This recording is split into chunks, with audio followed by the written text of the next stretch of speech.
Hello mga bay, welcome back sa ating channel. Ito po si Buyax Visitech, nagbabalik na naman sa ating panibagong video gagawin.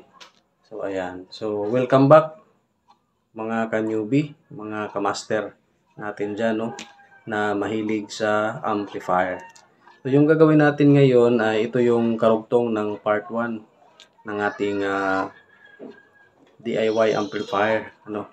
So ito yung mga amplifier na ginagamit natin as replacement, no, doon sa mga amplifier natin na sira na yung board nila, hindi na magamit, no. So ito po yung pinaka basic na circuit ng isang amplifier na dati pang ginagawa ng mga kapanahunan nila, hindi kapanahunan natin. Yan. So sa video na to malalaman nyo, no. Tsaka pala sa mga hindi pa nakapanood ng unang part ng ating DIY, so ilalagay ko yung description, no, dito sa yung link pala sa ating description, para at least kung gusto nyong puntahan, nandun kasi yung pinakaunang ginawa natin, no. So nag-layout tayo, no, at nag-etching tayo. So ngayon ang gagawin ko naman sa part 2 ay ito na yung lalagyan ko na ng mga spare parts o component pala, ng mga component, mga resistor, capacitor, transistor. Yan. So sundan nyo ako mga bay para sa mga newbie, no. So sa mga hindi pa nakapag-subscribe, subscribe na kayo sa ating channel.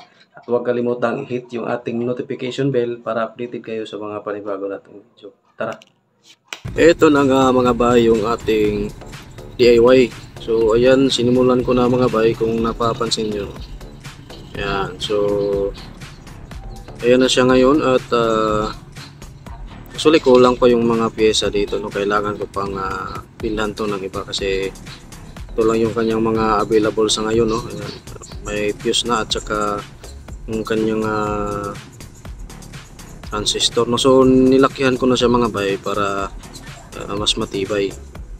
Pati yung kanyang sa output, meron na siyang mga resistor dyan na tigpa 5 watts.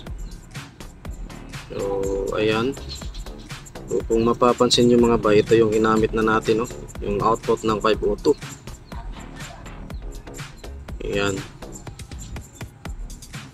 C5198 at saka A1941. So yan na yung ginagamit natin para at least matibay siya.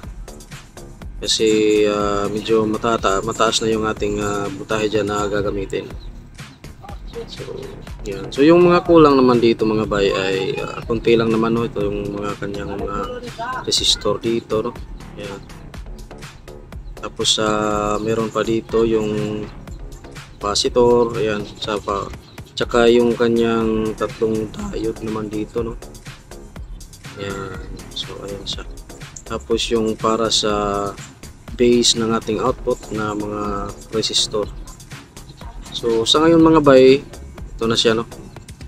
So bibilihan ko pa to ng mga pyesa para at least makompleto na at pagkatapos naman ay i-test na natin, no. Try nating gawin yun. Okay, ito mga bay, no, medyo ito na nga siya, no, na kapitan na natin ng iba pang mga pyesa. So ayan, napapansin nyo mga bay yung mga resistor na wala kanina, andyan na siya, no. Pero meron pa ring kulang dyan, yung para sa kanyang output. So hindi pa dumating yung output transistor natin dyan. So dito, meron ditong resistor na dalawa. So bali ito yung lalagyan pa natin, no, kasi wala pa tayong nakuha. Tapos dito yung kanyang mga resistor sa ano, hindi pa kasi ko nakabili. So yung iba dyan ay pinahoy ko na lang sa ibang board, so okay pa naman. Yan. So yung output transistor ay in-order pa natin. So medyo matagal-tagal pa to mga bay.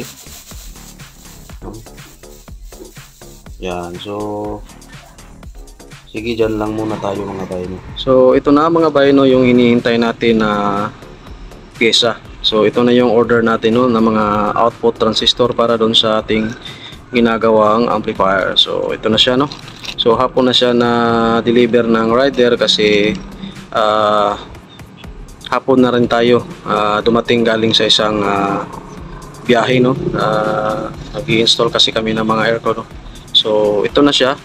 Bali ito na yung i-mount natin at yung heatsink namang nakaabang na, no. So bubutasan na lang yun mga bay. Ayan, so medyo ano tayo ngayon, busy at medyo pagod na, kaya uwian na lang muna, no. At doon ko na lang to ikakabit sa bahay para at least makita nyo, no. So sana ano to, okay yung pisa, no. Yan, meron siyang 10 piraso. So ayun, so dyan lang muna mga bay at i-update natin, i-update ko kayo. Ayan. Okay mga bay, tuloy tayo sa ginagawa nating amplifier. Ayan na, ayan na yung ating mga kagamitan. So ito yung kanyang heatsink. Ayan, so sinimulan ko na siyang lagyan ng marker mga bay, no, para mabutasan siya mga bay. Ayan, so kabilaan. So dito natin ibubutas o i-mount tong ating bagong biniling output transistor. Ayan. So tapos i-mount natin, no. Ayan. At meron tayong gasolina, ayan, no. Pang pa-chill habang ano siya, habang ginagawa to mga bay. Ayan. So gagawin natin ngayon ay magbubutas tayo mga bay. So bubutasan ko muna dito para may mount na natin yung mga kakailangan natin pisa. Ayan, yung transistor. Okay mga bay, ito na siya ngayon. Kabit na natin lahat, kaya lang nagkaroon siya ng aberya, no. So nasunugan tayo kaya meron siyang wire, ayan, no. So tinest ko na siya kasi yung bias niya bago ko kinabit yung mga output.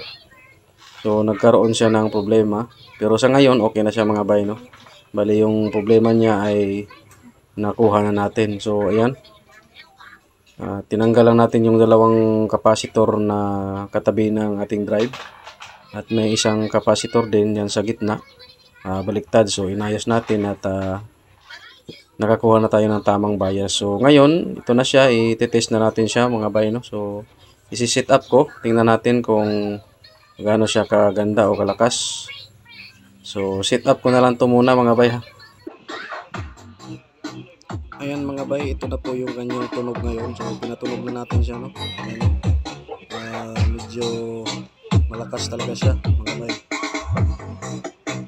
Ayan, so yung dalawang ano na ginamit natin, no, dalawang amplifier, left and right niya, hindi pa tayo gumamit ng